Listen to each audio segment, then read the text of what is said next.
Hello guys, S2W back again as your average consumer, here with my first ever pickup of a specific model from Nike on a colorway that I really wanted.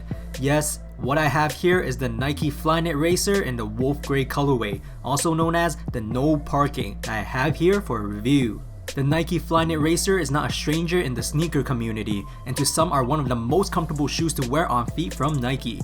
But the most iconic point of this shoe that we should take away from is that this is one of the first shoes ever by Nike to implement the Flyknit technology back in 2012.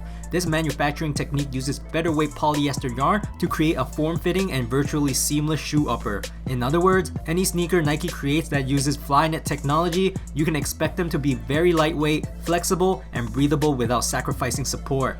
Online, I didn't get the chance to cop as my luck with Nike on the World Wide Web has never been successful, at least on the shoes that I personally would like to wear. I was luckily able to pick this silhouette up at the Nike store here in Torono, Ontario of Canada at downtown Eaton Centre. And now I am stoked to see how they are as a shoe, hopefully giving you guys some insights from an average consumer standpoint. Taking a closer look at the sneaker, the pre-release photos online and the sneaker in hand look pretty much how I expected them to be, clean. The special thing about this colorway is that it's visually pleasing but striking at the same time. What I meant by that is if we zoom in on the knit, we can see the knit is comprised of a mixture of white, gray, black, and glossy silver threads intertwining together to create the upper.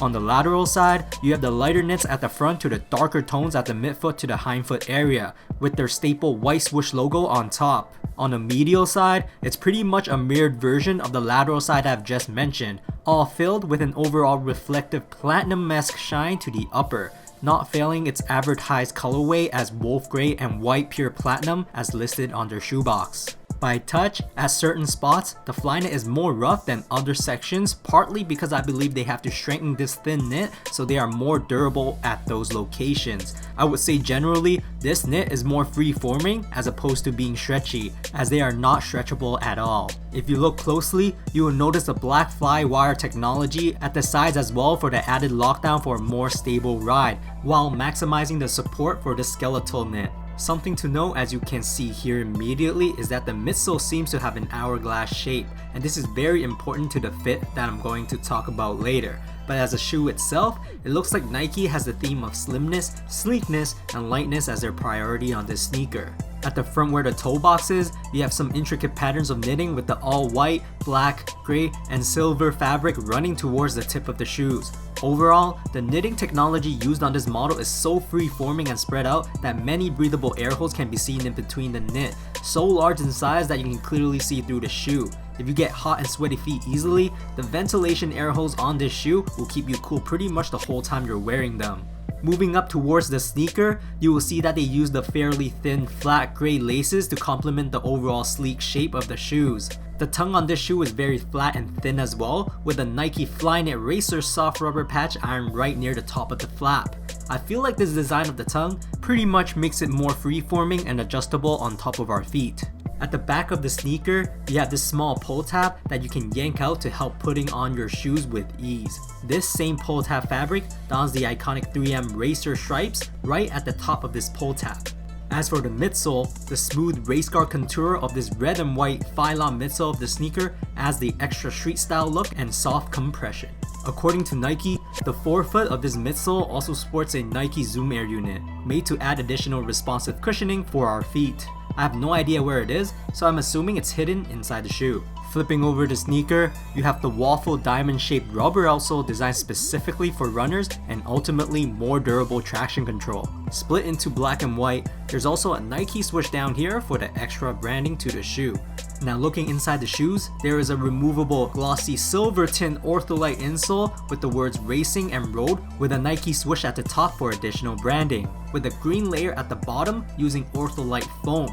Also, to give more structure and stability to the back of our feet, they added a soft suede heel patch inside the back of the shoe, preventing our feet from sliding too much outside of the midsole, aka heel slippage. Anyways, here are some Nike Flyknit Racer in the wolf grey colorway fit footages. Fit wise, I'd say go true to size if you have narrow feet. If you have wide feet, definitely go half size up. Because of the hourglass shape of the midsole, the midfoot area feels very narrow, and as a general fit, seems like it was more perfectly made for slimmer feet.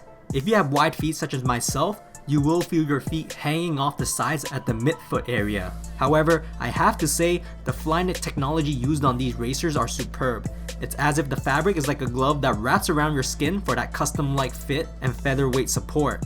Aesthetic wise, it made my feet look slim, as if wearing a very well-fitted skinny jean. The calming gray knit mixed with the sharp no parking signs red color makes the shoe pop at the right level. It's astoundingly lightweight, as if I'm not wearing anything on my feet at all. Because of the way the knit was designed to construct the racers, I don't think it's a great idea to wear these in cold weather because they are susceptible to wind and cold air. So if it's chilly outside, prepare to have freezing feet. As a guy with wide feet, comfort-wise besides the narrow midsole, I was surprised by the amount of cushioning it provides, especially the compression at the heel area.